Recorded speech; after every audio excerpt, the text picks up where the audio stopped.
Pastor Ismael nos ayuda comenzando la clase. Ok, entonces es un privilegio para nosotros estar aquí hoy sábado, a esta hora de mañana, para comenzar este tiempo de clase bíblica. Hoy comenzamos un nuevo módulo. Terminamos la semana pasada un módulo sobre los escritos de Pedro y hoy comenzamos un nuevo módulo basado en aspectos relacionados con la eclesiología, con la historia, especialmente la eclesiología. Entonces tenemos tres elementos para nosotros poder analizar este tema, que uno es lo que dice la Biblia sobre la eclesiología, lo que dice la historia sobre la eclesiología y lo que dicen los documentos históricos. Entonces sobre esos tres elementos de análisis va a girar la clase y son los elementos también que tenemos para poder pues refutar o diferir de la exposición. Entonces el pastor Juan José es el encargado de darnos la exposición en esta oportunidad. Vamos a orar y vamos a ponernos en las manos de nuestro Dios para pedir que pues nos dé sabiduría y que lo que podamos recibir en esta clase pues sea de edificación también y de crecimiento para nuestra vida. Amado Señor, gracias te damos por la mañana que nos das, porque después de un tiempo de descanso nos permites estar con vida, nos permites estar con salud, nos das la vida y la oportunidad para poder acercarnos aquí a esta clase con la plena seguridad de que tú estás con nosotros, que todos estos conocimientos que van a ser transmitidos nos van a servir para refrescar nuestra memoria, pero también para afirmar nuestra fe, para orientar la iglesia y para edificarnos, Señor, conforme a tu propósito. Gracias te damos porque nos has dejado información en la Biblia sobre la iglesia, principios absolutos. Gracias porque nos has dejado la historia, que también es una información muy especial para ver cómo tu iglesia y tu pueblo ha trasegado a lo largo de los siglos. Y gracias porque tenemos documentos históricos que nos sirven también como guía para analizar y para ver cómo tú has cuidado a tu pueblo. Nos ponemos en tus manos a cada uno de los que estamos aquí de manera muy especial. Oramos por el pastor Juan José, que le dé la sabiduría, la gracia, la facilidad para poder transmitirnos las enseñanzas y que en todos seamos edificados y que tu nombre sea glorificado. Gracias te damos en Cristo Jesús. Amén.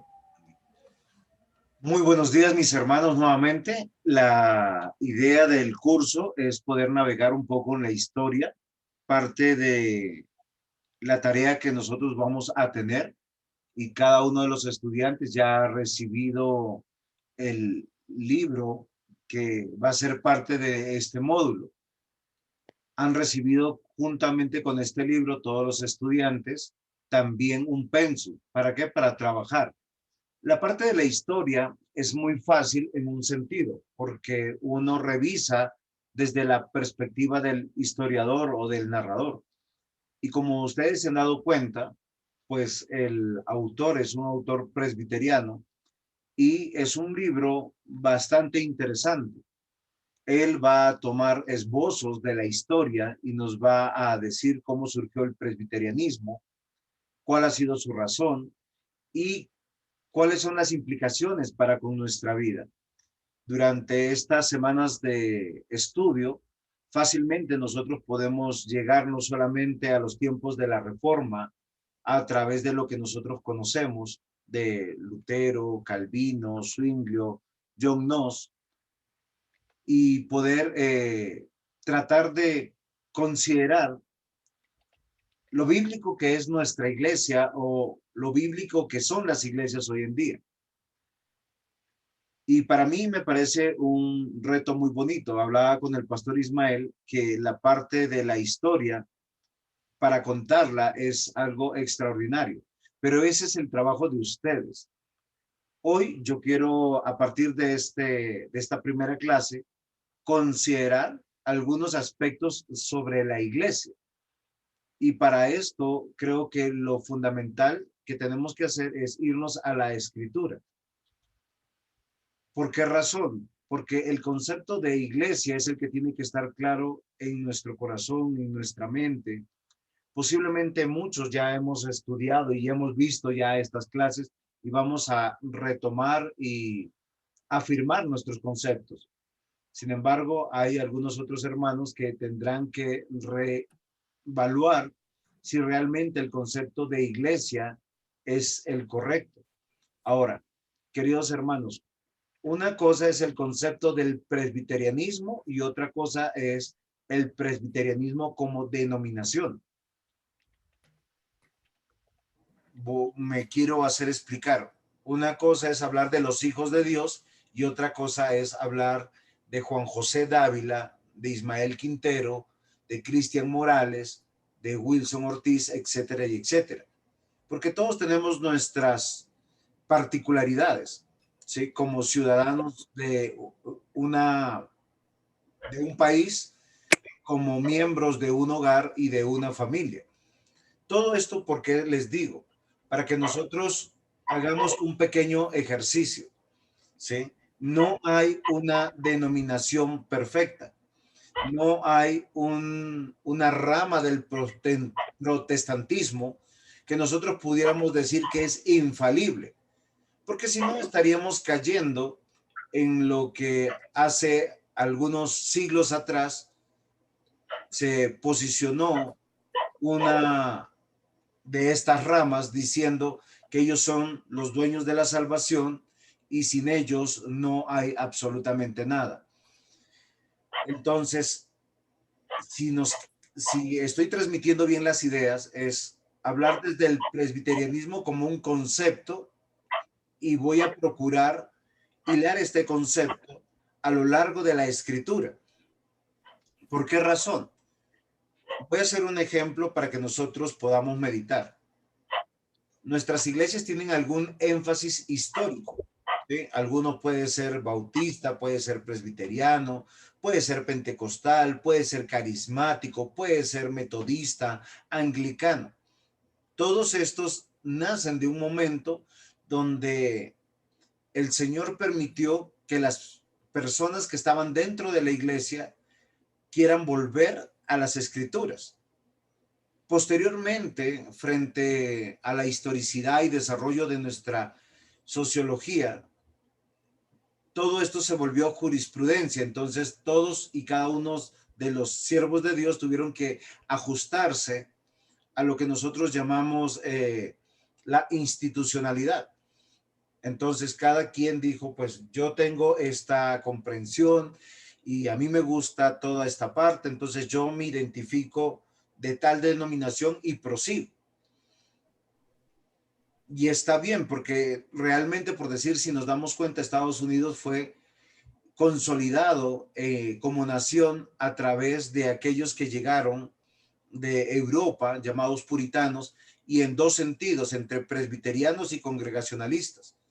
Y ellos determinaron el desarrollo de Norteamérica. En Europa fue bastante diferente porque la Reforma Protestante tomó diferentes nombres debido a sus fundadores o a sus mentores. Según donde estaba Calvino, fue una iglesia calvinista, ¿sí? Desde Ginebra en adelante, y sus fundadores cuando fueron a otros lados tuvieron algunos énfasis. Lutero influenció mucho en Inglaterra y tenemos la iglesia anglicana, luego metodista, luego terminaron siendo llamados los puritanos. En Escocia e Irlanda se llamaron presbiterianos, en Francia fueron llamados los hugonotes, pero básicamente todos tenían una misma identidad y todos tuvieron unas mismas premisas: volver a las escrituras y tener todos los apartes que nosotros ya conocemos, sobre todo los que venimos de una herencia reformada de los 5 puntos del calvinismo y de las 5 solas. Quisiera preguntar al auditorio, ¿estoy siendo comprendido? ¿Hay alguna pregunta? ¿Hay algo que esté como alguna inquietud para ustedes?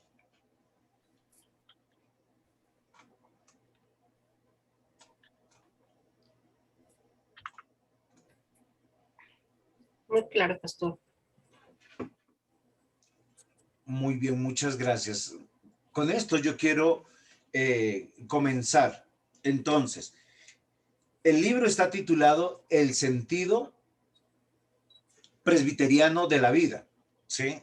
Y lo que quiero que nosotros consideremos es, perdón, que es que estaba comenzando desde el lado que no es. Muy bien, el sentido presbiteriano de la vida. Hay algunas declaraciones que hace el autor y yo creo que son muy significantes y que resumen todo lo que acabo de decir. Una de las cosas que dice es que todo buen presbiteriano o todo creyente protestante cree lo siguiente, ¿sí? Que la Biblia es palabra de Dios y como tal es nuestra única y suficiente regla de fe y práctica. Creo que toda iglesia bíblica, no importa cómo se llame, va a tener esta misma premisa. Por eso yo les decía, una cosa es el presbiterianismo como denominación y otra cosa es el concepto presbiteriano que permeó toda Europa. Y el protestantismo se dividió mucho por el tema de las denominaciones y algunos aspectos en los que no se pudieron poner de acuerdo, que ellos decían que no eran de importancia. Y esto es lo que yo quiero llamar su atención para que nosotros consideremos. Porque cuando hablamos de ser presbiteriano, todo presbiteriano que confiesa, la Biblia es palabra de Dios y es su única y suficiente regla de fe y de práctica. También creemos en un único trino creador, sustentador de todo lo que existe, soberano absoluto sobre todo el universo. Y esto es clave para nosotros en el concepto de la iglesia, porque nosotros podemos hablar de la palabra de Dios como el único documento que tenemos como regla de fe y de práctica. Sin embargo, el concepto de Dios puede cambiar. Y creo que nosotros tenemos que hacer unas declaraciones, unas confesiones de lo que nosotros creemos. Creemos en Jesucristo como único Señor y Salvador y único mediador entre Dios y los hombres o el ser humano. Esto es muy importante porque se ha juzgado a muchos tipos de iglesia por su sistema de gobierno. Y una de las cosas que el pensamiento presbiteriano tiene es que no hay, espero hacerme entender, no hay un mero en la iglesia. O sea, no hay alguien que esté en la cúspide que determine lo bueno o lo malo o determine o dé sentencias que sean absolutas e inerrantes.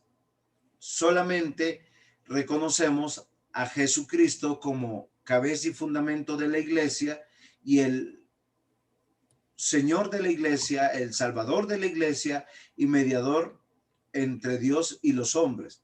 Algo muy importante que nosotros tenemos que también considerar, que somos herederos de esa reforma protestante. Ahora, con esto, lo que yo quiero llamar su atención es que hay un momento en la historia donde la iglesia tiene que volver a la escritura y que el Señor, a través de hombres como Lutero, Calvino, Zwinglio y Knox, hombres que fueron llamados por Dios, influenciaron no solamente un sector de la sociedad, sino removieron países enteros.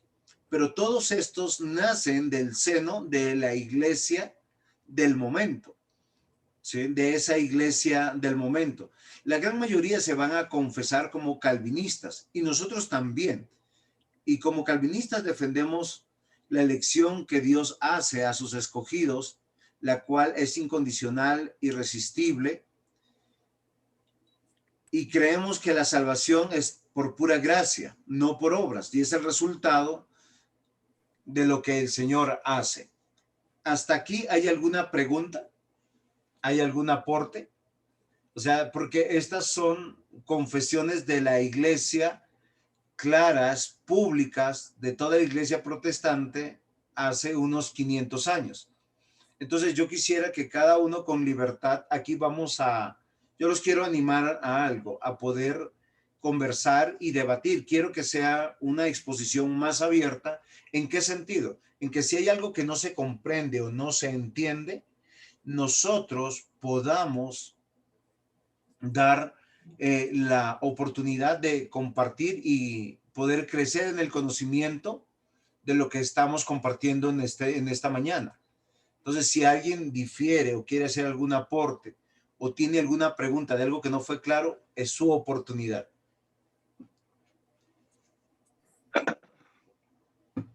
Gracias, pastor. Yo por mi parte estoy de acuerdo con lo que está hablando. Después de por lo menos 10 años de estudiar, me di cuenta de esta realidad. Entonces, para mí es claro lo que está enseñando, es histórico, es bíblico y bien. Por mi parte, yo vengo de una realidad carismática, pero yo hace mucho que me aparté y me estoy volviendo cada vez más bíblico, por decirlo así, más presbiteriano. Amén. Muy bien. Apreciados hermanos, quisiera que en pocas palabras tuviéramos una participación y definir qué es la iglesia.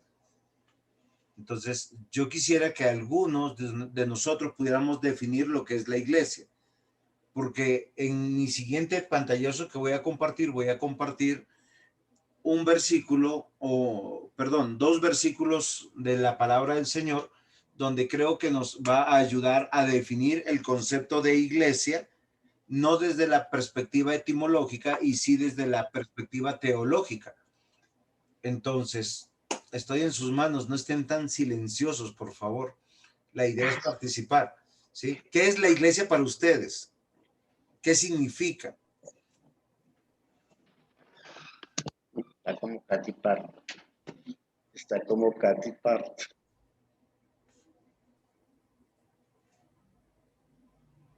Bueno, la iglesia es un grupo de creyentes, partamos por ahí.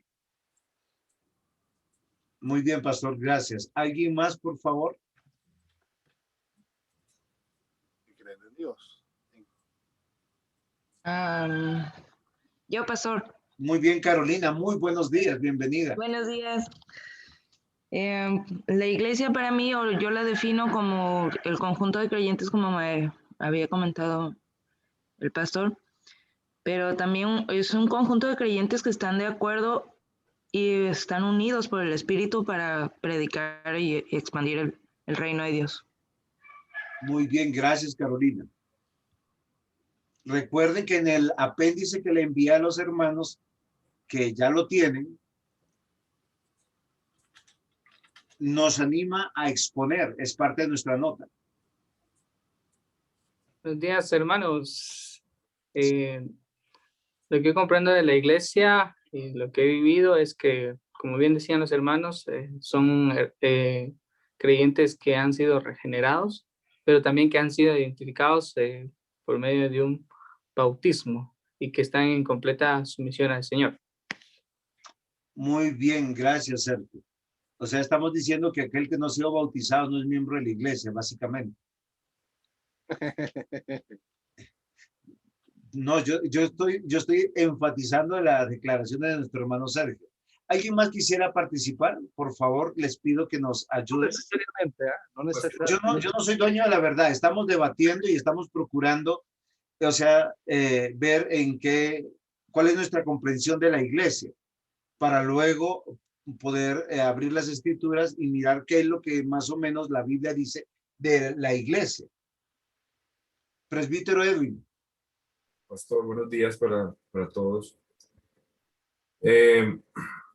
La iglesia es el pueblo de Dios de todos los tiempos. ¿Sí? Y pues ahora hay dos conceptos que ustedes nos han enseñado, que es el de la iglesia visible y la iglesia invisible. La iglesia visible, pues la iglesia local de los creyentes que se congregan, y la iglesia invisible son los creyentes salvos, escogidos por Dios de todos los tiempos. Muy bien, presbítero, muchas gracias, muy teológico. Muy bien, mis amados hermanos. Espero que su timidez se vaya quitando. Acá les presento la Biblia para los que son predicadores, expositores, miren, y nos da una idea. Yo sé que hay muchos versículos y muchos apartes que nos ayudan a definir lo que es la iglesia. No quiero una definición de la iglesia en este momento etimológica. Entonces no vamos a tomar la raíz griega para decir qué es en este momento, sino en su concepto teológico. Y creo que es muy particular la declaración que hace el apóstol Pablo cuando escribe a Éfeso y dice o describe quién es la iglesia, según nos escogió en él antes de la fundación del mundo, para que fuésemos santos y sin mancha delante de él en amor, habiéndonos predestinado para ser adoptados hijos suyos por medio de Jesucristo, según el puro afecto de su voluntad. Y algo que para mí es relevante es la declaración de Dios a través del apóstol Pablo para darnos algunos apartes de qué es la iglesia. Pastor John Spitia, bienvenido y estoy listo para recibir sus comentarios. No, creo que, bueno, yo apenas estoy, muy buenos días, apenas estoy observando la metodología y la definición de iglesia, pues es muy general la pregunta, ¿no? Si hablamos de iglesia universal e iglesia local, la iglesia está compuesta de creyentes en el sentido universal y en el sentido local. Una iglesia es un conjunto de creyentes bautizados que han decidido reunirse bajo un pacto. Generalmente lo puedo definir así cuando hablamos de la iglesia local. Pastor, muchas gracias. Acá tenemos un texto que nos va a, espero, a ayudar y no a confundir, porque siempre en nuestras declaraciones se va permeando nuestras posiciones teológicas. Y eso es muy importante. Cuando hablamos de la iglesia universal y la iglesia visible e invisible, ya vamos determinando más o menos lo que nosotros creemos. Y ustedes han partido, por lo menos el presbítero Edwin y el pastor Spitia nos han dicho que esta iglesia es pactual. O sea, esta declaración tiene que ver con un pacto, con un propósito. Y a mí me parece muy interesante porque toda la Biblia, y esto es algo muy importante, es una unidad. Entonces tenemos que encontrar en el pacto, que es la Biblia, en el antiguo pacto y en el nuevo pacto, o en el Antiguo Testamento, Nuevo Testamento, esta comprensión que nos llame a tener una claridad unida. No sé si en algún momento no me hago entender, por favor, ayúdenme. Entonces, la historia de la redención está revelada bajo un pacto, ¿sí? Bajo la voluntad de nuestro Dios. Y Él determina cómo es la iglesia. Entonces, algo que es fundamental para nosotros es entender que la iglesia no nace por voluntad humana.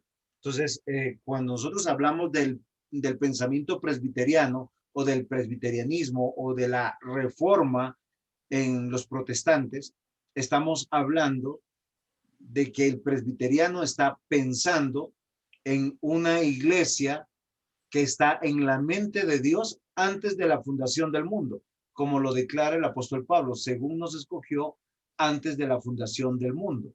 Y esto me parece muy importante y llama la atención para mí, porque nosotros tenemos que ver una iglesia en el desarrollo de la historia de la redención. ¿Sí? Aquí vamos a encontrar algunos aspectos de el propósito para aquellos que van a ser escogidos. Y claro está, yo no quiero posiblemente entrar en el tema de la predestinación, porque posiblemente para nosotros, para algunos es fácil, para otros es difícil. El tema no tiene que ver con esta premisa, sino con el tema de la iglesia. O sea, ¿desde qué momento nosotros tenemos que ver iglesia? ¿Desde qué momento nosotros podemos pensar quiénes conforman la iglesia? Y cuando nosotros pensamos en quiénes conforman la iglesia, tenemos que aterrizarnos a esta palabra, los escogidos. Y esto para algunos es de mucha ayuda, para otros es piedra de tropiezo. ¿Por qué razón? Porque nosotros pensamos en que posiblemente el creyente que conforma la iglesia no tuvo la opción ni de aceptar, ni de razonar. Y no estamos diciendo esto, lo que estamos diciendo es que Dios, antes de crear todas las cosas, tenía en mente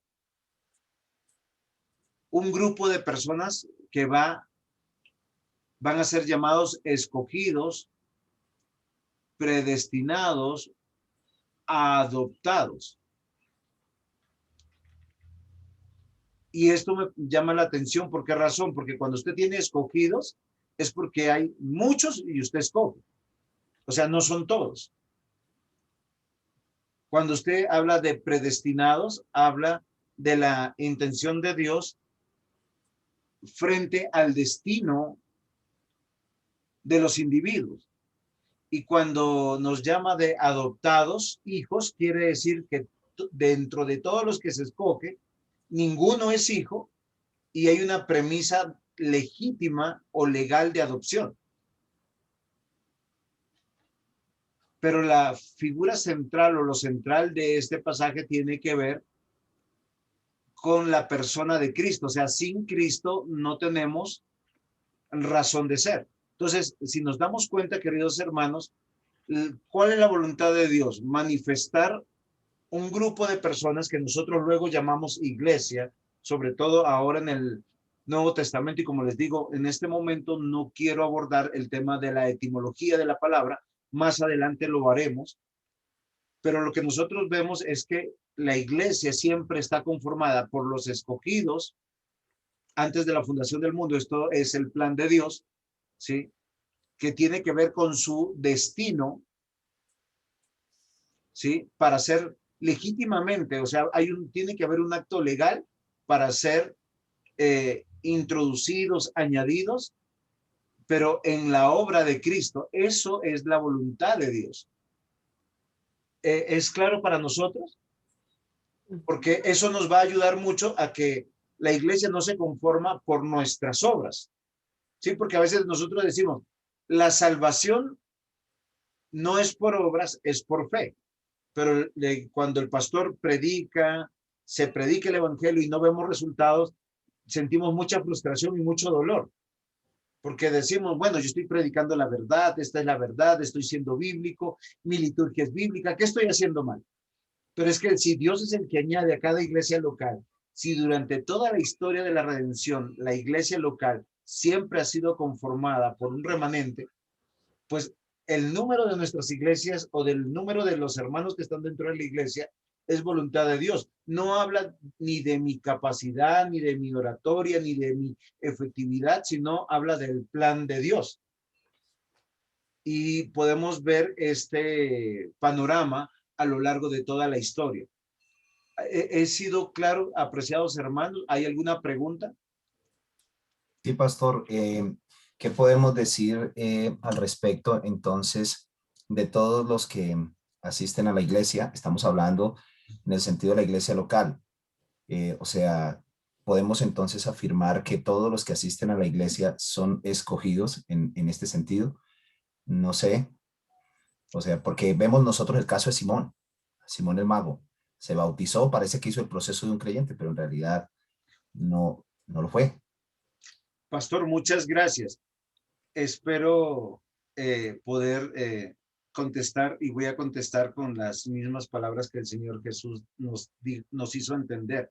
En la iglesia que nosotros vemos hay trigo, mucho trigo posiblemente, o poco trigo a veces, pero también hay cizaña, a veces poca cizaña, a veces mucha cizaña. No es nuestro deber, según lo que nos enseñó el Señor Jesucristo, preocuparnos por eso, sino seguir adelante. Y a lo largo de toda la historia de la redención, la iglesia, pues visible, la que nosotros vemos, tendrá esta realidad. Pero en esta definición que nosotros estamos viendo de Efesios, estamos viendo algo muy particular. Se está refiriendo desde la perspectiva de Dios. O sea, Dios es el que nos está dando la perspectiva de la iglesia. Y aquí sí no hay elementos de error, porque como Dios es el que conoce el corazón, la mente, añade y sabe quién es trigo, entonces nosotros podemos hacer dos cosas. Vemos la iglesia y la podemos ver, espérenme, estoy buscando algún elemento por aquí para poder considerar la iglesia. Bueno, acá tengo un angelito que me regalaron el otro día. Vamos a pensar que esto sea la iglesia, ¿sí? Entonces, si nosotros decimos cómo Dios la ve, están todos los escogidos antes de la fundación del mundo, los que han sido predestinados, adoptados, o mejor dicho, salvos, perfectamente. Pero cuando vemos desde la perspectiva de los hombres, de los seres humanos, pues nosotros vemos a muchas personas, pero tenemos que decir dentro de los que asisten están los salvos y hay algunos que no lo son. Ahora, lo interesante de la perspectiva del hombre es que el hombre puede ver salvo al que no es salvo. ¿Sí? Y al que considere que no es salvo, pues lo más probable es que de pronto sí es salvo. Voy a hacerles un ejemplo. Piensen en una congregación conformada por algunos prominentes hombres como, no sé, Noé, Moisés, David, Sansón. Bueno, ¿quién quiere tener un Sansón sí, un hombre fuerte, poderoso, que le ayude con los enemigos, pero que esté mirando todas las filisteas? O un David que está fijándose en las buenas esposas de otros consiervos. O sea, es muy difícil. Perdón la ironía, pero es muy difícil. Posiblemente nosotros desde la perspectiva nuestra decimos terrible, ¿sí? O un hombre depresivo como lo era Jeremías, que caminaba, hacía las cosas, pero llegaba momentos en que se frustraba de no ver el resultado y no sabíamos qué hacer. O un hombre como Pedro, que salía en falso muchas veces, pero con una, o sea, un hombre muy genuino, muy perseverante, muy valiente, un hombre con el evangelio a flor de piel, pero muchas veces sin la madurez de haber recorrido toda la vida cristiana. Entonces, esta congregación nos ayudaría a nosotros a entender que nosotros no tendríamos ojos para poder discernir, porque hay momentos de la historia humana de ellos donde nosotros diríamos, este no es. ¿Por qué sabemos que son? Porque tenemos las historias bíblicas, ¿sí? Muchos han dicho que Sansón no es salvo, a pesar que está en Hebreos 11, y se afirman que no es salvo, y dicen que no y que no. Sí. Entonces, queridos hermanos, esto es solamente un abrebocas introductorio para poder comentarles cómo he pensado abordar estas clases. Y ustedes tienen en pantalla 5 lecciones y no creo que me vayan a dejar que tenga 5 sábados, sino vamos a tener 4 sábados y en algún momento voy a empalmar 2 lecciones. Hoy vamos a solo resolver la primera lección que tiene que ver con Cristo y la iglesia. O sea que nosotros cuando hablamos de una iglesia bíblica o la verdadera iglesia, y por favor, yo quiero que hagamos un pequeño esfuerzo. No relacionemos esto con una denominación. Yo no lo estoy relacionando con el presbiterianismo como denominación, sino como yo soy presbiteriano y soy pastor presbiteriano, entonces yo es lo que el presbiterianismo cree, o el pastor presbiteriano. Fácilmente pude haber adoptado otro apellido o otro nombre, pero en los fundamentos de la iglesia presbiteriana cree esto y posiblemente muchos hermanos, a pesar de no tener la misma denominación, pues posiblemente vamos a decir también yo creo lo mismo. ¿Sí? El esfuerzo es, el pensamiento presbiteriano se ajusta a la Biblia y la Biblia es la que gobierna el presbiterianismo.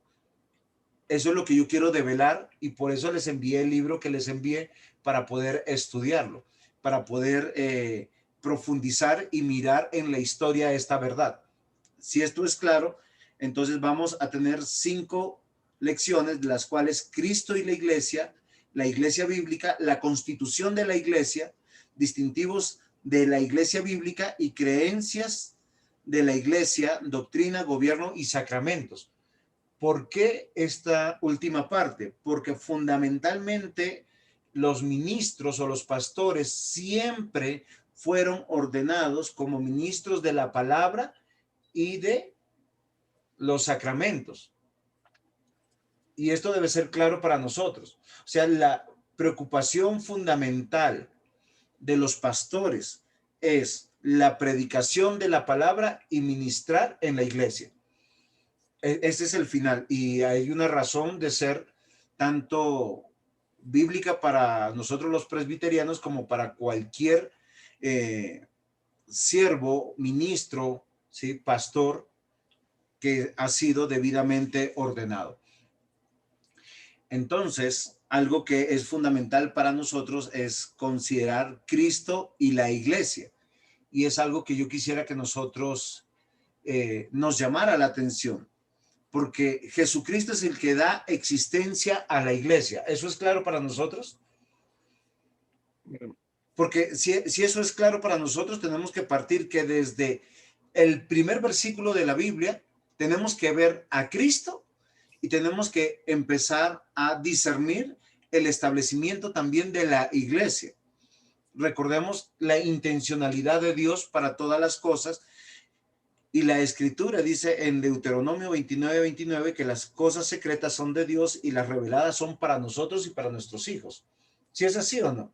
¿Sí? Básicamente estoy parafraseándola. Entonces, cuando dice en Génesis 1, en el principio creó Dios los cielos y la tierra, ya hay una intencionalidad, el de darse a conocer, de revelarse y de revelar toda la historia de la redención. Y todo tiene que ver con Cristo. Y cuando vamos a Juan 1:1 dice, ¿alguien recuerda cómo dice Juan 1:1? En el principio era el verbo y el verbo era con Dios. Muy bien. Era Dios. Exacto. Y no solamente nos entendemos la presencia de el Señor Jesucristo en la creación, sino dentro de todo el plan de redención. Entonces, Jesucristo da existencia a la iglesia.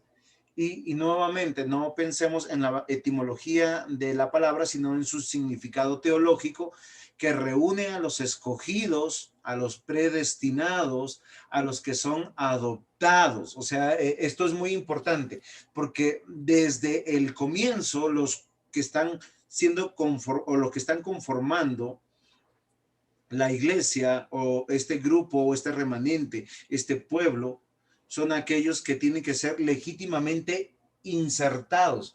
¿Por qué razón? Porque desde el comienzo vamos a ver en la historia de la redención, Dios nos cuenta que todos fueron destituidos de la gloria de Dios, que fueron destituidos de cualquier derecho, de cualquier privilegio.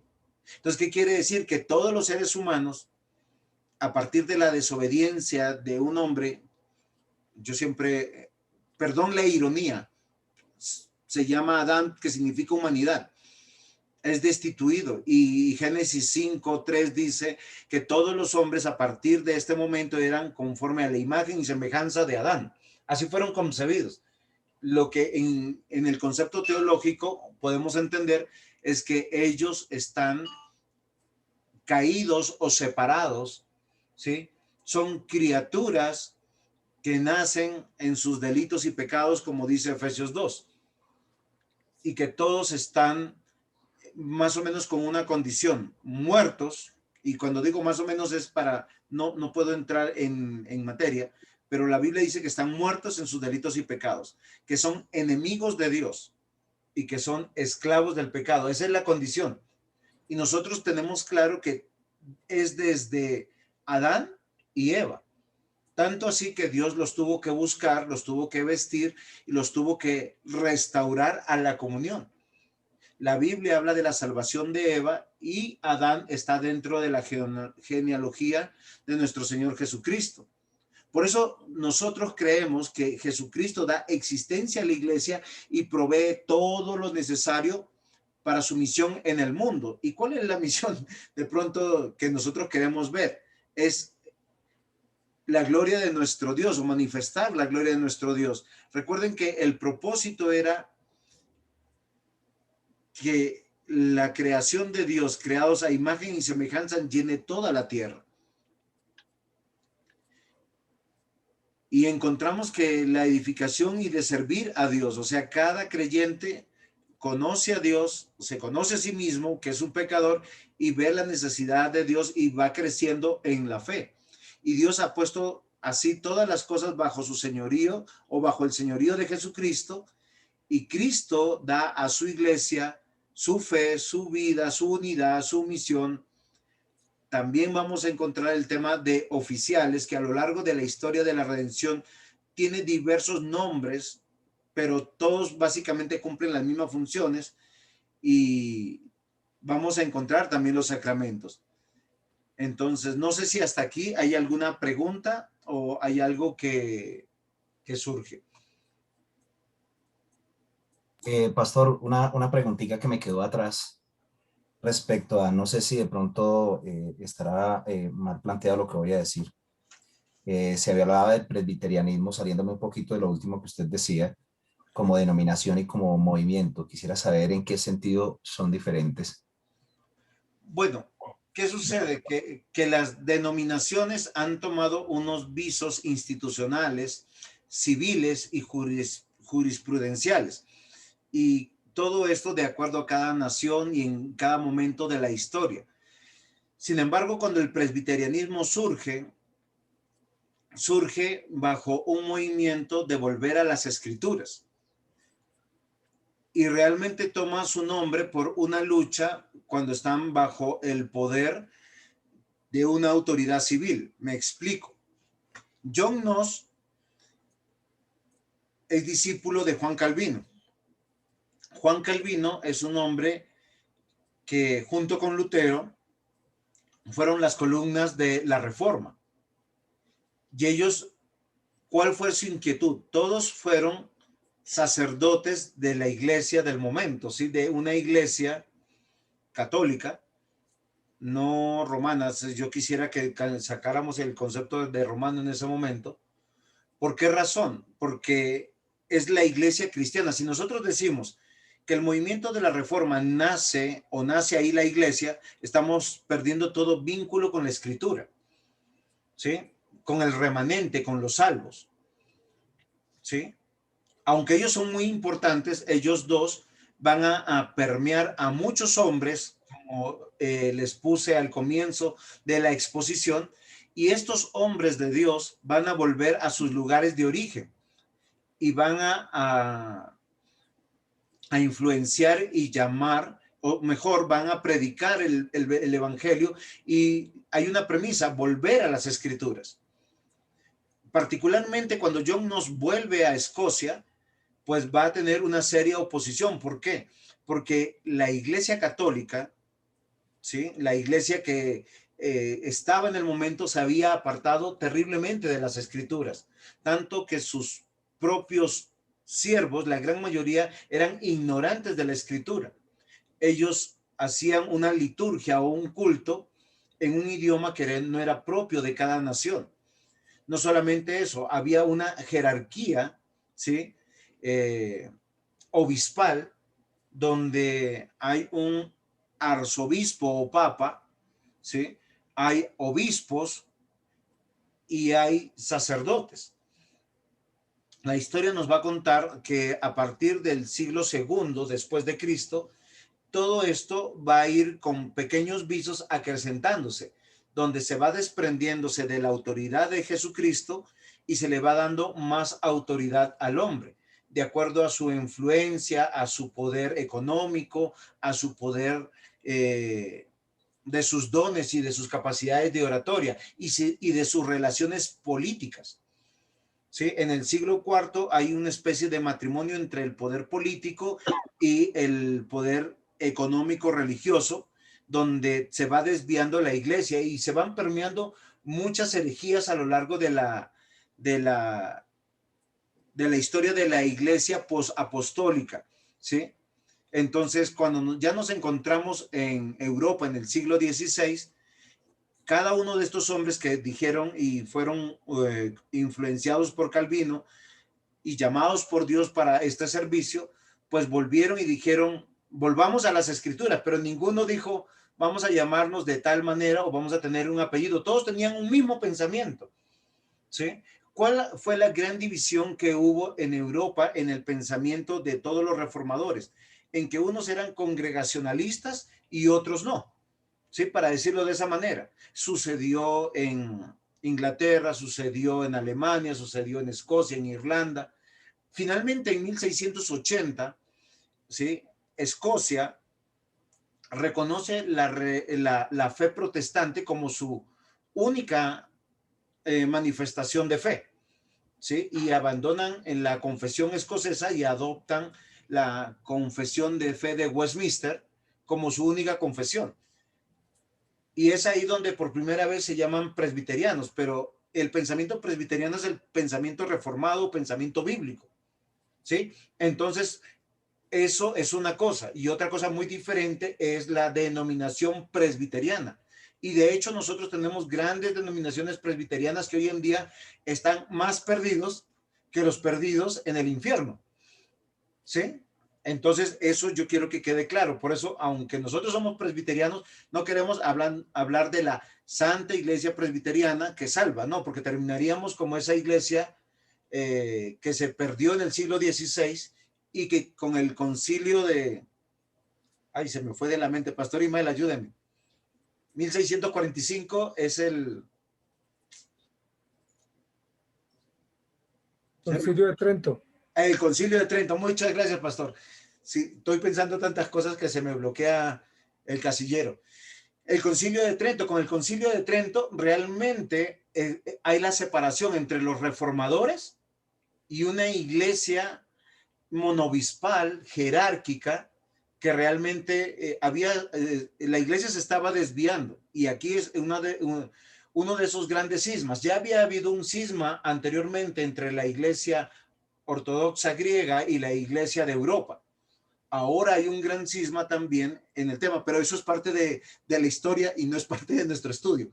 Pero lo que yo quiero es que quede claro para nosotros que el pensamiento presbiteriano es el pensamiento de los reformadores. El pensamiento de los reformadores es el pensamiento de la iglesia a lo largo de la historia. Y a lo largo de la historia siempre han habido estos ataques de Satanás y de los no cristianos y de la cizaña metida en la iglesia para desviar y dañar y posiblemente destruir o asesinar la iglesia, ¿sí? Y nosotros los vamos a ver desde el Edén, ¿sí? Nosotros a veces pensamos y hacemos algún énfasis histórico dependiendo a veces de lo que queremos contar. Pero realmente la historia bíblica nos dice que Satanás se levanta contra el plan de la iglesia, ¿sí? Recordemos que Génesis 1 y 2 nos dice, ahí está Adán, y Satanás, ¿a quién ataca? Es a Adán. Sí, perdón lo evidente de lo que estoy diciendo, pero es que Adán significa humanidad, ¿sí? Y esa humanidad está dentro de los planes de la iglesia del Señor, porque Satanás es enemigo de Dios, enemigo de la iglesia y enemigo de los creyentes. Y permanentemente nosotros vamos a tener que observar que al atacar a la iglesia se está atacando a Cristo. Y lo que los presbiterianos confesaron en 1680, hay un eslogan muy bonito, si no me equivoco, se me fue de la mente, es por Cristo y la corona.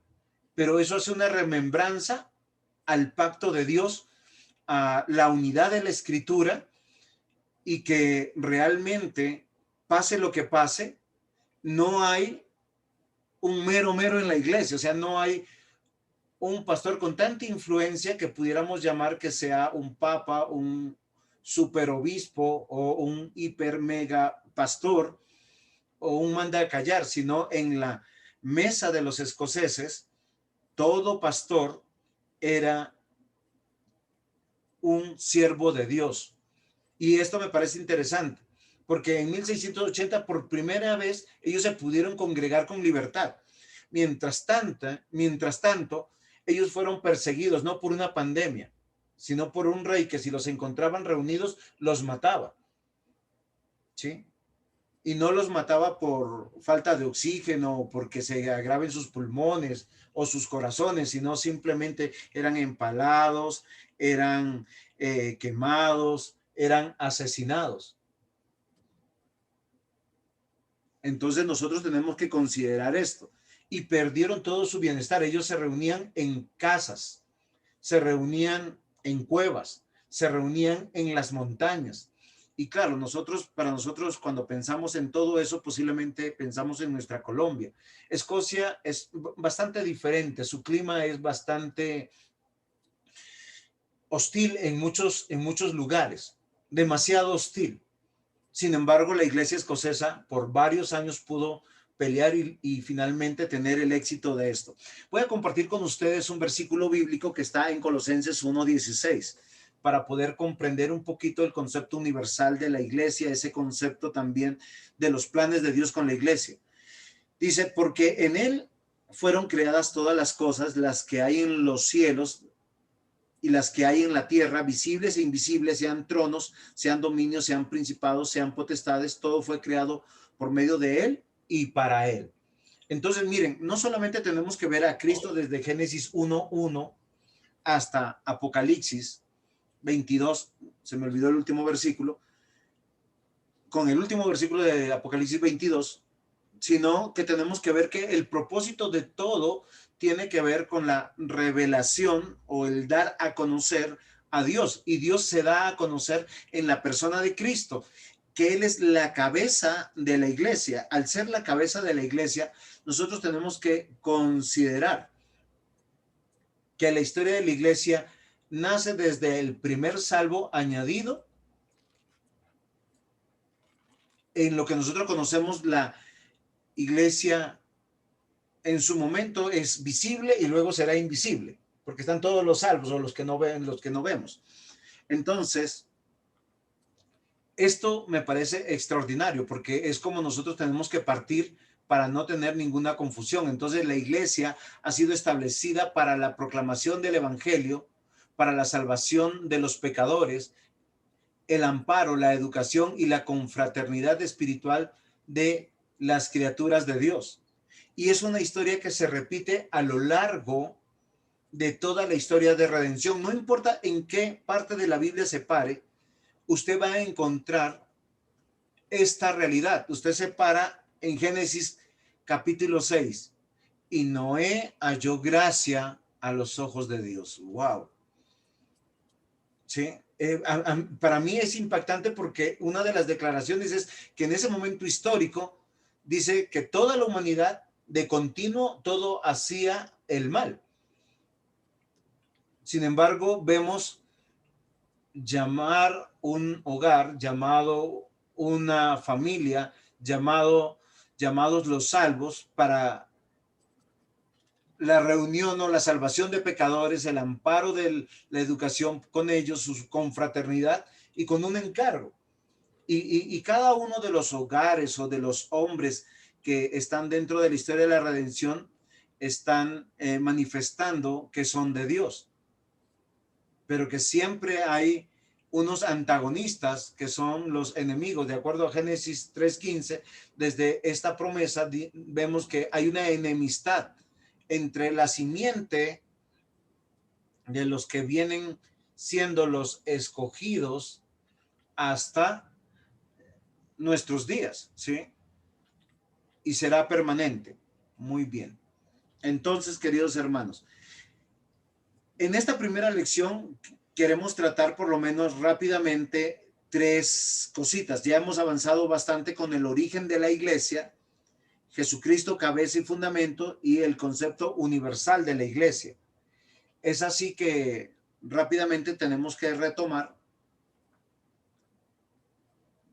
y tenemos que pensar en el origen de la iglesia. Entonces, yo creo que ahora sí va a ser mucho más fácil procesar estos siguientes 3 puntos. Primero, el origen de la iglesia se encuentra dentro de los eternos planes de Dios, desde antes de la fundación del mundo, como ya lo vimos en Efesios capítulo 1, versículo 4. Cada uno de los que han conformado la iglesia visible en su momento y pertenecen a esa iglesia que nosotros no vemos, a esa iglesia universal, fueron escogidos, fueron añadidos y fueron adoptados. O sea, hay una acción legítima o legal para conformar la iglesia. Hasta ahora no hemos dicho cómo es esa adopción ni cómo se ejecuta. Simplemente es un llamado de atención para ver que la iglesia o el remanente está dentro de un marco de jurisprudencia legal. Y la iglesia, entonces, no es producto de la casualidad, no es producto de el interés de algunos hombres, ¿sí?, seguidores de Cristo o seguidores de Dios, sino está dentro de los planes eternos de Dios. Entonces, esto debe llamar profundamente nuestra atención. Siempre la iglesia es el desarrollo del plan de Dios, y cada pastor, cada siervo de Dios tiene ese llamado. Y aunque nosotros pudiéramos decir gracias por Lutero, gracias por Calvino, gracias por John Knox, realmente son instrumentos en las manos de Dios. Siempre Dios ha levantado hombres de Dios a lo largo de la historia de la redención para que el pueblo que se desvía vuelva a Dios. Y es una historia muy recurrente. Si nosotros vamos al libro de Jueces, vamos a encontrar esto. Si nosotros vamos al retorno después de Babilonia, encontramos a Esdras, a Nehemías, después de 70 años de haber vivido de otra manera. Y nosotros permanentemente vamos a ver esta historia, vamos a ver hombres que son usados por Dios para volver a Dios. Entonces, tenemos que negar que la iglesia surge repentinamente en Hechos 2, porque para muchos la iglesia nace en el Pentecostés, sino que todas sus raíces están en el Antiguo Testamento. Claro, la iglesia del Nuevo Testamento es una iglesia después de Cristo, y la iglesia en el Antiguo Testamento es una iglesia antes de Cristo. Por tanto, tiene prerrogativas, énfasis y prácticas diferentes. ¿Por qué razón? Porque está enmarcada en 3 tiempos. Toda la escritura está enmarcada en 3 tiempos. En primer tiempo es la promesa de Cristo. El segundo tiempo es la llegada de Cristo o el cumplimiento de Cristo. Y el tercer tiempo es la venida de nuestro Señor Jesucristo para el final de toda la historia, o el clímax de la historia. Entonces la iglesia está en estos 3 tiempos dentro de un solo pacto, dentro de una sola historia, la historia de la redención. Entonces no pudiéramos decir que la iglesia surgió en el siglo XVI. Por eso nosotros no pudiéramos decir que la iglesia bíblica tiene que ser como los presbíteros escoceses o los presbiterianos irlandeses, o como los puritanos ingleses o anglicanos ingleses o metodistas ingleses o los hugonotes franceses o los calvinistas ginebrenses o de Zúrich o de Países Bajos, qué sé yo. O sea, la iglesia cuenta su historia a lo largo de la escritura, y para eso vamos a leer algunos versículos. No, todavía. Entonces, el Antiguo Testamento está impregnado de momentos históricos, como les he hecho recalcar, para que nosotros podamos ver al pueblo de Dios. Y perdón, porque aquí, sí, al pueblo de Dios. Entonces, esto es muy importante. Ahora, yo quiero llamar su atención. El pueblo de Dios no es hebreo, no es judío, como a nosotros nos han querido decir. Cuando nosotros vamos a la historia de la redención, el pueblo de Dios se ubica dentro del pueblo hebreo por el idioma que habla y por la región donde está, y posteriormente, históricamente, va a ser llamado judío porque no se pudo corroborar las tribus o las otras 11 tribus.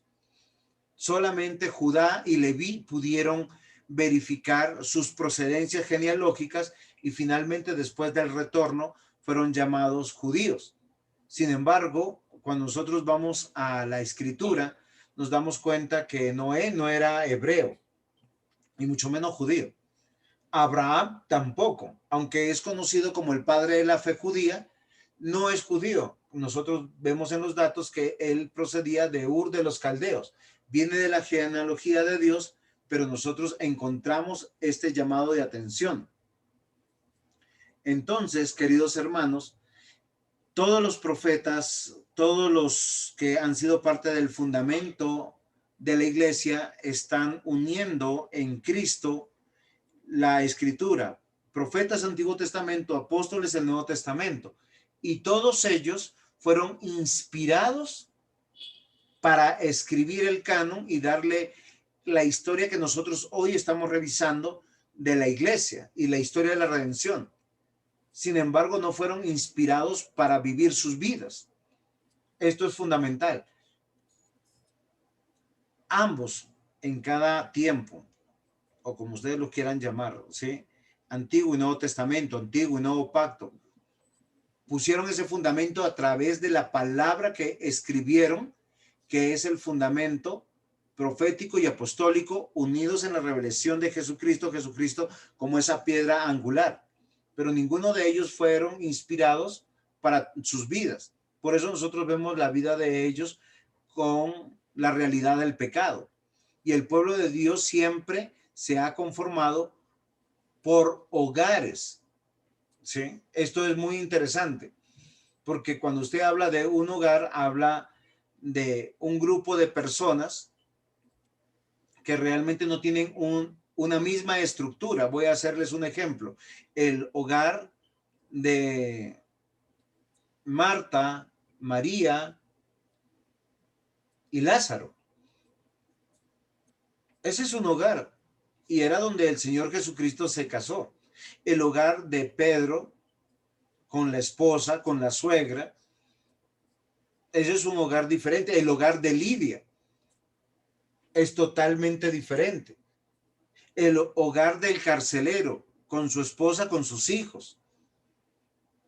Y es muy particular que en la historia de la redención siempre vamos a ver hogares conformando el pueblo de Dios visible, que nosotros llamamos iglesia hoy, y que más adelante podremos navegar un poquito más en esta realidad.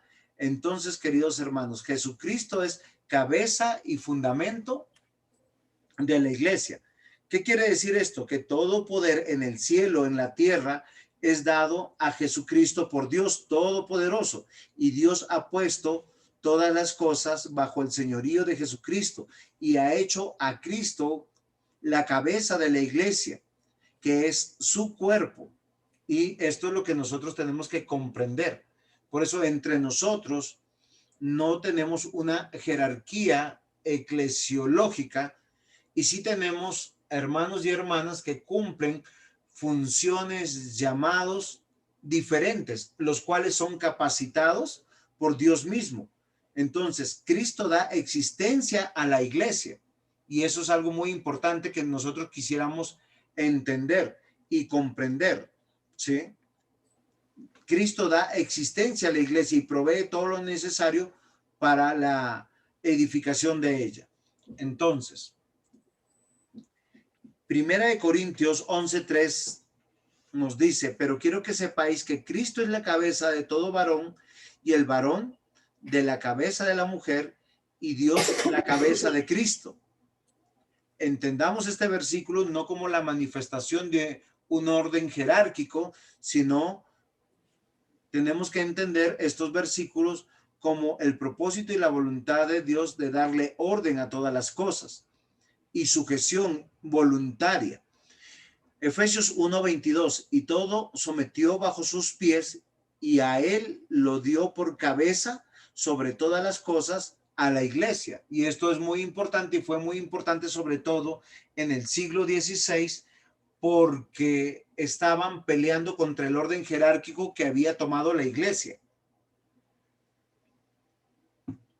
Un orden jerárquico que empezó a vulnerarse desde el siglo IV,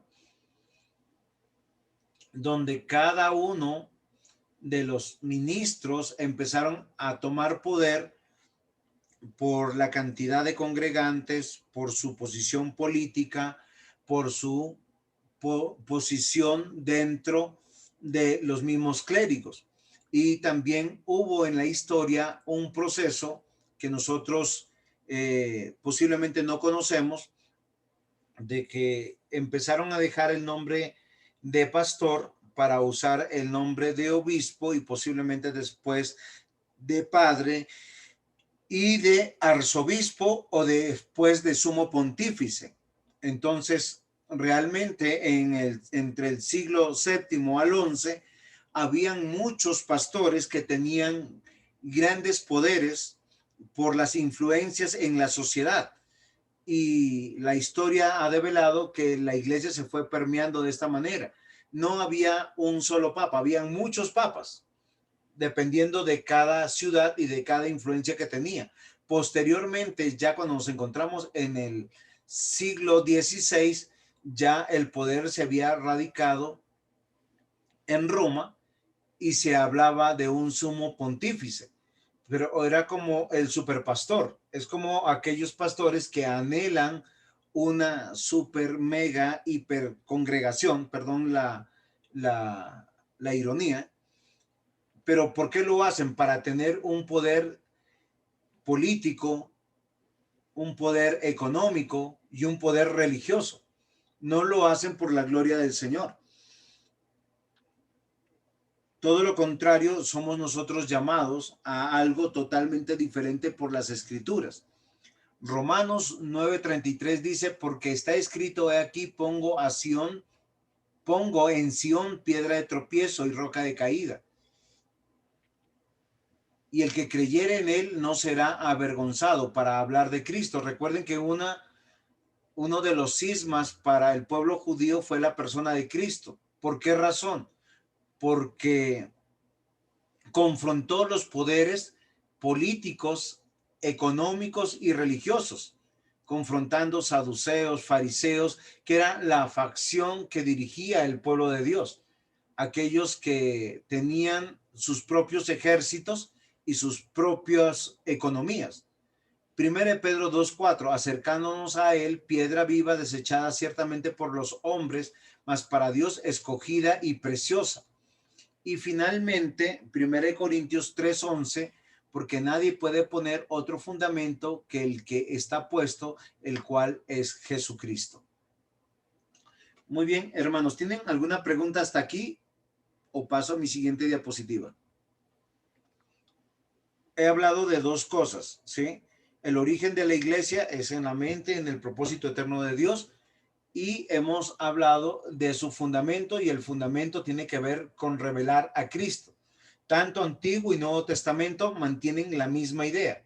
En el Antiguo Testamento tenemos al Cristo prometido o al Mesías prometido, al cual va a venir. Y todos son reunidos bajo esta verdad. ¿Quiénes son estos todos? Son hogares, ¿sí? Hogares. Permanentemente eso es lo que nosotros vamos a ver, ¿sí? Lo que hoy nosotros conocemos con la palabra familia. Y en el Nuevo Testamento es de la misma manera. Entonces, el fundamento es Cristo, solo que para nosotros es mucho más claro la revelación de Cristo por todas las citas bíblicas que tiene el Nuevo Testamento. Entonces, en nuestra siguiente diapositiva vamos a hablar el concepto de universal de la iglesia, y es aquí donde quiero llamar su atención, porque vamos a hablar de la iglesia católica. Porque para nosotros hablar de la iglesia católica nos da rasquiña. De hecho, muchos de nosotros somos muy anticatólicos. A la iglesia presbiteriana mucho se le juzga por el uso de algunos implementos eclesiológicos sacerdotales, como el clérigo. ¿Por qué razón? Porque para muchas personas eso guarda una relación con la iglesia católico romana. Sin embargo, la palabra católico significa universal. Así que la declaración apropiada para la iglesia de Jesucristo es católica, es decir, universal, formada por todas aquellas personas que en un lugar particular profesan su fe en Jesucristo como Señor y Salvador. Y esto debe ser para nosotros muy claro. ¿Por qué razón? Porque la iglesia de Jesucristo siempre ha reconocido enfáticamente, primero, que su cabeza es Jesucristo. O sea, trasciende las fronteras de las regiones, de los continentes, de los mares, ¿sí? Y une a todo profesante de su fe en Cristo como su iglesia. Y algo muy particular es que desde el primer salvo hasta el último, la iglesia no solamente es universal, sino confesante. ¿Qué quiere decir? Que tiene o ha elaborado siempre credos o confesiones. Y eso nos debe de ayudar, ¿sí? La Biblia está llena de las confesiones de los siervos de Dios. Nosotros a veces los conocemos como el poema o el cántico de Moisés. Eso es un credo. Usted cuando lo analiza, lo mira, es un credo tan extraordinario. Cuando vuelven de Babilonia en Nehemías, hay toda una declaración, todo un credo de lo que cree el pueblo de Dios, que es extraordinario. La primera declaración de Pedro en Hechos 1, en Hechos 2, en Hechos 4, son credos y confesiones que van hilando toda la escritura, y eso es algo extraordinario. La confesión, el credo, como usted lo quiera llamar, de Esteban en Hechos 7 es extraordinario. Y nosotros pudiéramos navegar por muchos textos de la Biblia. Claro está que para nosotros es muy claro el tema también de la iglesia protestante en el siglo XVI, que retoma los credos de la iglesia apostólica y posapostólica, como el credo de los apóstoles, el credo de Nicea. Me falta un credo que no me acuerdo. Pastor Ismael, ayúdame.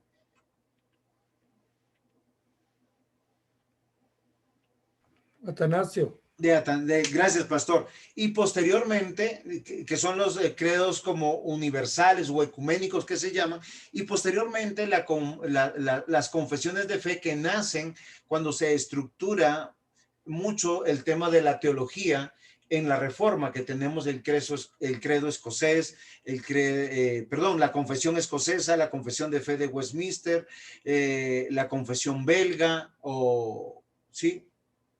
La confesión de Coligny. ¿Cuáles otras confesiones que ustedes recuerden? Ayúdenme.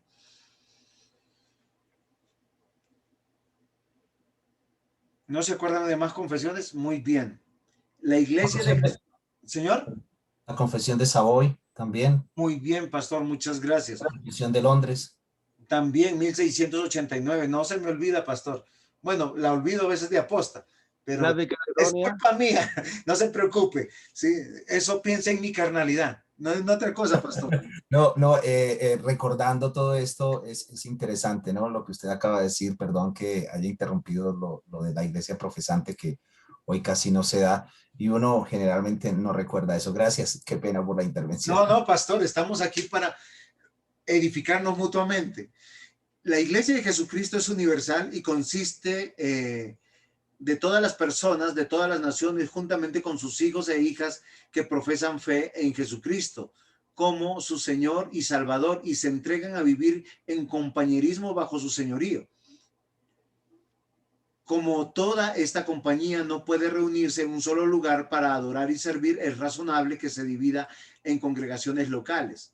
Y no olviden que estoy usando iglesia, ahora estoy usando congregación. Después trataremos ese tema. Lo que comúnmente se expresa como iglesia invisible, la que no vemos y conformando a lo largo de la historia. Apocalipsis 7:9, después de esto miré aquí una gran multitud, la cual nadie podía contar, de todas las naciones, de todas las tribus y pueblos, lenguas, que estaban delante del trono en la presencia del Cordero, vestidos de ropas blancas, con palmas en las manos. Esta es una visión extraordinaria y impactante de lo que nosotros consideramos la iglesia. Entonces, es claro, mis amados hermanos, que una iglesia local consiste en aquellas personas en un lugar particular, juntamente con sus hijos e hijas que profesan fe en Jesucristo como su Señor y Salvador, y que se ha reunido para el servicio a Dios según establecido las Escrituras, sujeto a una forma particular de gobierno y también de una vida eclesiológica. Primera de Corintios, capítulo 1, versículos 2 y 3. A la iglesia que está en Corinto, a los santificados en Cristo Jesús, llamados a ser santos, como todos los que en cualquier lugar invocan el nombre de nuestro Señor Jesucristo, Señor de ellos y nuestro. Esto es una declaración del apóstol Pablo que nos aterriza mucho. Dice, en cualquier lugar donde se invoca el nombre del Señor Jesucristo, ¿sí? Todos ellos, ¿sí? Son una iglesia. Gracia y paz a vosotros, de Dios nuestro Padre y del Señor Jesucristo. En Gálatas capítulo 1, 2 y 5 tenemos la misma idea y recordemos que la carta de Pablo a los Gálatas no es una carta muy amigable, ¿no?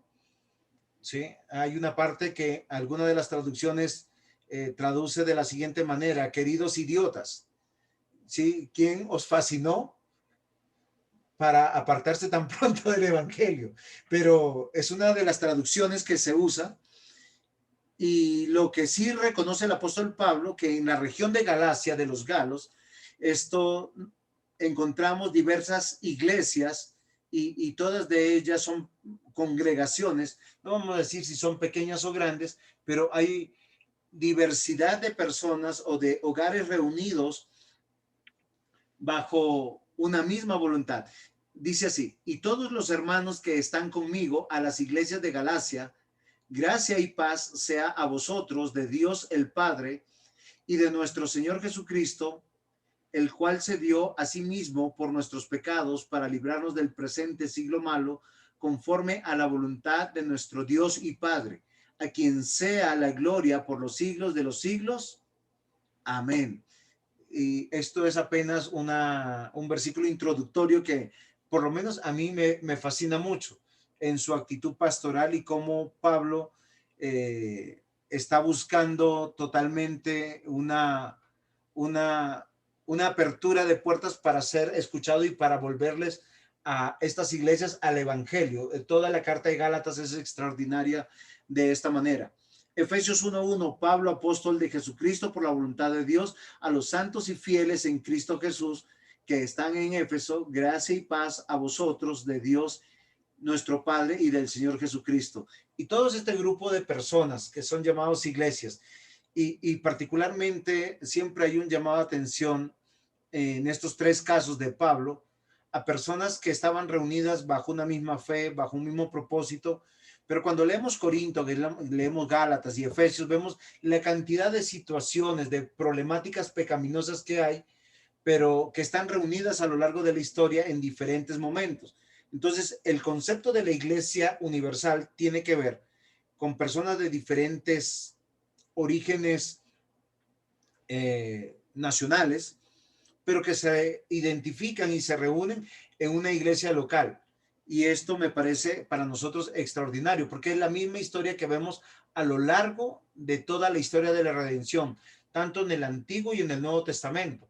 Aunque más en el Antiguo Testamento a veces vemos como una nación conformada, pero esa nación conformada había mucha disidencia. Pero la gran parte de los que son citados dentro de la Escritura son esas facciones o ese remanente que tiene el Señor, que nunca decayeron sus fuerzas porque Dios perseveró en ellos. Muy bien, queridos hermanos, yo creo que yo llego hasta aquí. He hablado bastante y quiero dejar apertura para sus participaciones.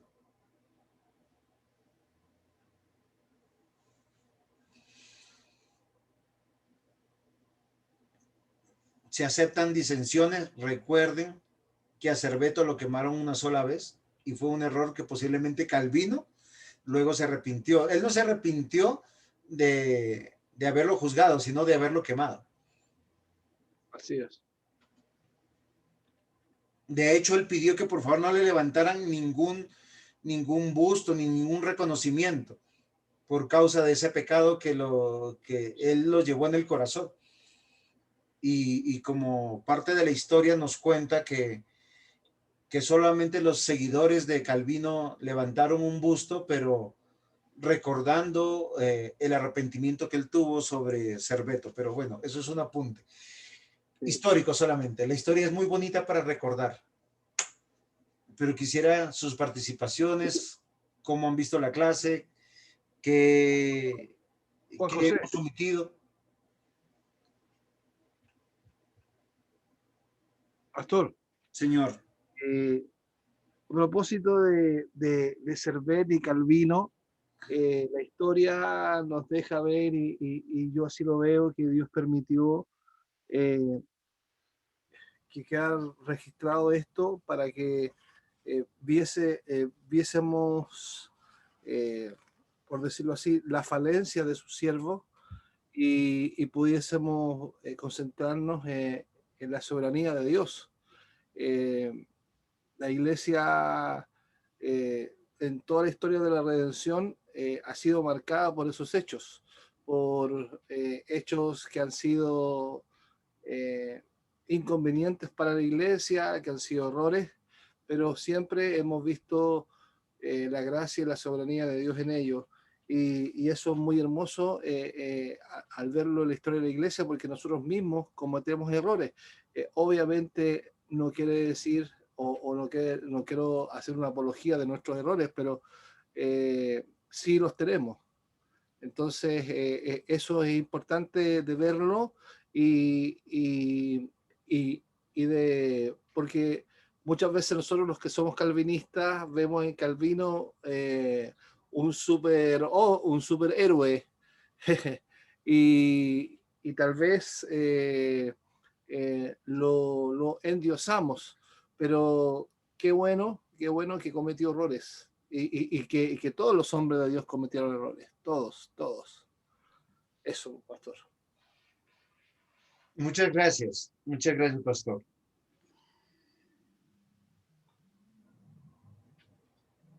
Pastor Whitson, bienvenido. Gracias, buenos días. Gracias, pastor. Muy buenos días para todos. Pues gracias por la clase, por ese recuento en la historia y datos pues muy importantes, ¿no? Muy interesantes para tenerlos presentes. Y se ha dicho algo bien importante también a tenerlo en cuenta, en lo cual el pastor hizo énfasis, en que no se hablaba de una denominación en particular, sino de la iglesia, ¿sí? En su concepción, que fue en Dios a nivel general. Y todo eso me pareció muy bueno, porque desde ya Pablo a los Corintios les escribía, unos dicen soy de Apolos, otros soy de Pablo, y entonces se pierde la identidad de la iglesia. Cuando en Hechos de los Apóstoles, cuando antes se los conocía como los del camino, luego se les llamó por primera vez cristianos. Entonces hoy en día yo creo que para mí es un gran mal que existe en esa falsa identidad o errónea identidad de muchas personas, identificarse con ciertos personajes, sean de la Reforma, ¿sí? Aunque hicieron grandes cosas y Dios los usó y reconocemos eso, hay admiración por los santos de Dios, pero me parece una forma muy errónea de identificarnos con estos personajes, porque la identidad siempre debe estar con el Señor Jesucristo, y en eso deberíamos siempre mirar lo que dice también la Escritura, puestos los ojos en Jesús, el autor y consumador de nuestra fe. Entonces somos cristianos, llámese de diferentes pues denominaciones. Como digo, admiramos a aquellos que han aportado a la iglesia, que han hecho grandes aportes de conocimiento, de reformas, pero que siempre nuestra identidad sea exclusivamente el Señor, por eso somos cristocéntricos. Entonces fue muy buen enfoque el que se haya dicho eso y pues mantener esa identidad como iglesia, como elegidos y como escogidos, pues ha de ser en nosotros y perseverar en ello. Gracias, pastor. Pastor, gracias. Pastor José, si me regalan dos minutos. El resto del tiempo, pastor, mi garganta está echando fuego. Solo 2 o 3 minutos. Muchas gracias por la clase, gracias por esa introducción. Solo quería mencionar dos cosas de lo que pues, se ha dicho para como precisar. Una es que inicialmente cuando intentamos definir la iglesia, la mayoría usamos términos como grupo de cristianos o grupo de personas, ¿sí? Y me parece que aunque la iglesia es conformada por personas, nunca en la Biblia la definición de iglesia es un grupo de personas o un grupo de seres o un grupo de individuos, porque le quitaría un tanto el carácter oficial de la iglesia. La iglesia en la Biblia siempre es descrita de manera oficial, como el pueblo de Dios, como la nación de Dios, como los que están bajo el pacto, como los elegidos, el remanente. Es decir, la definición nuestra no puede diferir de una definición que tenga carácter oficial, porque no es un grupo de personas que se reúnen para un fin común, porque de eso está llena la sociedad, ¿no? De grupos de personas que se reúnen para fines comunes, pero eso no lo hacen iglesia, incluso para adorar a Dios, pero eso tampoco lo hace iglesia. Incluso para leer la Biblia, tampoco lo hace iglesia. Conjunto de personas que se reúnen para leer la Biblia. Entonces, me parece que hay que revisar un poco en nuestras definiciones o en nuestras conceptualizaciones que incluya elementos oficiales, ¿sí? Porque no son grupos de personas que se reúnen para compartir un fin, porque la iglesia no hace eso. De hecho, hoy en día con el tema de la pandemia, hemos visto que hay muchas personas que están reuniéndose en casa para ver un video o se reúnen en casa para hacer un devocional, pero eso no lo hace una iglesia oficial en el sentido de la perspectiva que Dios establece para el pueblo de Dios. Porque hoy en día hay un gran esfuerzo ideológico en la sociedad de quitarle valor a todo lo oficial y darle como un sentido popular o un sentido común o un sentido de que cualquier persona puede ser parte de. Pero la iglesia, al igual que la familia y el Estado, son instituciones oficiales que tienen un carácter, un propósito y una misión que va más allá de la voluntad personal o de la iniciativa personal. Entonces, quiero que eso lo tengamos en cuenta para todo el grupo. Y el otro aspecto tiene que ver con las denominaciones. No pretendemos decir que las denominaciones son malas y que no sean necesarias. Hacen parte de la vida también de la iglesia y de la historia de la iglesia. Lo malo es el denominacionalismo, ¿sí? Que es el énfasis exagerado, un tanto sectario, por mi logo o por mi panfleto, que termina idolatrando o exhibiendo más el logo o el nombre de la institución o el nombre de la denominación que la gloria de Cristo y que la predicación del evangelio. Pero la denominación es como provisión de Dios, por ejemplo, para la oficialidad o registro público de las organizaciones es legítimo. Nosotros no nos pudiéramos registrar, aquí hay 10 iglesias representadas, no pudiéramos ir al Ministerio del Interior y registrarnos como la iglesia cristiana, todos, porque no nos aceptan. Tenemos que ponernos un nombre, tenemos que tener un símbolo, tenemos que tener unos estatutos y eso ya nos da un nombre o una razón social o nos adhiere a una denominación. Entonces aquí algunos estamos adheridos a denominaciones, no son malas las denominaciones, llevamos más de 200 años en el mundo usando denominaciones, nombres de denominación. Lo malo es el denominacionalismo, que es pensar que mi denominación es mejor y que es la que salva y que la tuya es mala. Y ese sectarismo que pasa también, por ejemplo, o partidismo, que pasa mucho en el sector político, es lo que es malo. No es malo los partidos, lo malo es el partidismo, no es malo la política, lo malo es la politiquería. O sea, entonces eso como para precisar un poquito, que no nos quedemos con la sensación de que estamos en contra de las denominaciones. Estamos en contra del denominacionalismo que causa divisiones, que causa sectas y que a veces aprueba dogmas extrabíblicos solamente en defensa de un eslogan o de un estándar denominacional, más no de la escritura.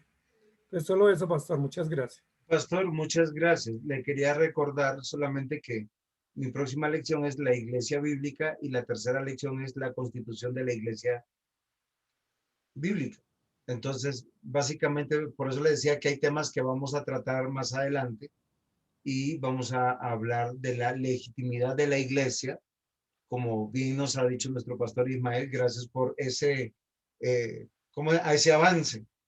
Hasta ahora solo tenemos, estamos avanzando pasito, pastor, usted está corriendo, pero muchas gracias. Es muy interesante todo esto. Y quiero reafirmar lo que el pastor Ismael nos está diciendo. Y recuerden lo que yo les dije en un comienzo: por causa del desarrollo de la sociedad, de la jurisprudencia, es que tenemos denominaciones. Y aunque nosotros en la Biblia no vemos denominaciones, vemos la iglesia de Corinto, que es diferente a la de los Gálatas, a la de Éfeso, y así sucesivamente. Todas tienen pero todas están bien constituidas. Todos vamos a hablar de un legítimo gobierno, de una legítima membresía. Y recuerden algo que yo les dije, que solo quedó como un énfasis: adoptados hijos, que habla de legitimidad. O sea, si no hay una adopción, si no hay algo que sea legítimo, una evidencia legítima, usted no es hijo. Y todo eso lo veremos, espero, a lo largo de estas clases. Y sí es necesario que nosotros consideremos esto. Ahora, yo quiero que terminemos posiblemente con algo, que lo que estamos estudiando nos ayude a preguntarnos si lo que estamos haciendo es con relación a la Biblia, si nosotros somos realmente parte de una iglesia bíblica, si es así, muy bien. Si nuestra concepción es la concepción de la Biblia, sí, como yo les dije en algún momento, todos estamos aquí de diferentes regiones. Tenemos mexicanos, tenemos chilenos, tenemos colombianos, tenemos un solo peruano, imagínense. Pero, ¿qué es lo que quiero decir? Si somos creyentes, eso es verdad, pero tenemos que adoptar una nacionalidad para términos de jurisprudencia. Yo estoy hace más de no sé cuántos años, estoy yo acá, llegué en el 96, imagínense, acá a Colombia. Ya estoy pensando en nacionalizarme por causa de la jurisprudencia, y eso es legítimo. Por causa de mi identidad teológica, tomo una posición con las confesiones, los credos y las prácticas de una iglesia que en su jurisprudencia se llama presbiteriana. Por eso yo hablaba del presbiterianismo y del presbiteriano denominacional, que la gran mayoría están desviados. Miren, queridos hermanos, en todas las denominaciones, llámese como se llame, la gran mayoría están desviados, muy desviados. Y aún los que se llaman independientes por no tener una denominación, creo que ellos están más desviados todavía, porque defienden una posición de independencia que la Biblia no llama ni habla. Y fue uno de los problemas también de la reforma. Pero bueno, esos serán temas a tratar más adelante. Pero Pastor Ismael, gracias, puso el dedito en la parte donde estaba abiertica. Entonces, eso nos va a ayudar a pensar. El Señor nos ayude. Si no hay más participaciones, Pastor Espitia. No, yo creo que es interesante escuchar y aprender respecto a ese miedo a la parte de identidad denominacional, cuando en familias cada uno de nosotros tenemos un apellido, lo que ustedes decían, ya, perdonen la redundancia, en cierta manera. Creo que la denominación nos distingue por algo, y es lo que la providencia misma nos ha regalado en cierta manera. Entonces, no, yo no tengo nada que decir. Me pareció supremamente interesante el poder ir aprendiendo algunos conceptos, algunas cosas. Y bueno, muchas gracias por aceptarme aquí para estudiar con ustedes. Gracias, Pastor Ceballos, y gracias, Pastor Ismael. Pastor, bienvenido. Bueno, pastores. Pastor José, yo no sé si para efectos de precisar un poco, de aclarar un poco. O sea, hay una idea que posiblemente pueda ser un tanto equivocada de parte nuestra, y es pensar que el presbiterianismo como modelo eclesiástico o como modelo de organización de la iglesia surge en el siglo XVI. Y de hecho, pues se le atribuye a John Knox como ser el padre del presbiterianismo. Si todo lo que usted nos va a hablar en las clases siguientes, para que no vea que no me estoy adelantando, sino que estoy considerando que hay clases propuestas que tienen que ver con la predicación del evangelio, la universalidad de la iglesia, la confesionalidad de la iglesia, la parte sacramental, la parte organizacional o administrativa. Si todo eso no lo definió John Knox, sino que simplemente lo estructuró, lo sistematizó, entonces tendríamos que decir que realmente estaríamos hablando o del cristianismo o de un sistema presbiteral para la estructura y organización y funcionalidad de la iglesia que se define claramente en las cartas paulinas, para que no pensemos que estamos haciendo un adoctrinamiento sobre presbiterianismo, cuando realmente estamos haciendo una presentación de las bases de la eclesiología puestas por Pablo, Pedro, Juan y todos los apóstoles. Gracias, ¿Sí? doctor.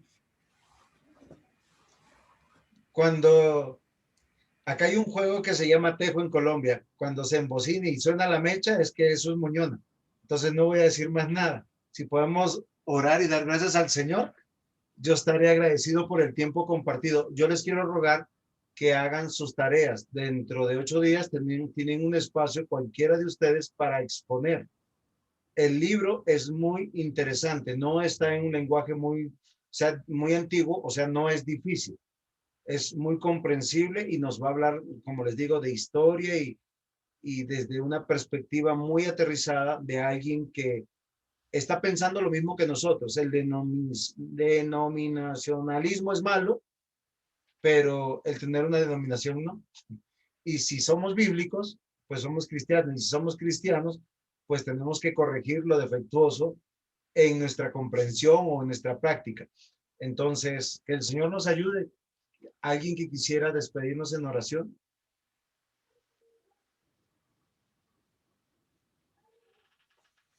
Padre, te damos gracias por habernos regalado este espacio que nos has dado providencialmente para aprender, para edificarnos, para escucharnos y también para darte la gloria a ti. Agradecemos a ti por este espacio. Rogamos que nos sigas iluminando y guiando en el estudio que tú nos has permitido hacer. Agradezco, Señor, por mis hermanos que están allí detrás de pantalla y ruego, Señor, que nos bendigas en el resto de este día. En Cristo Jesús, nuestro Señor. Amén. Amén.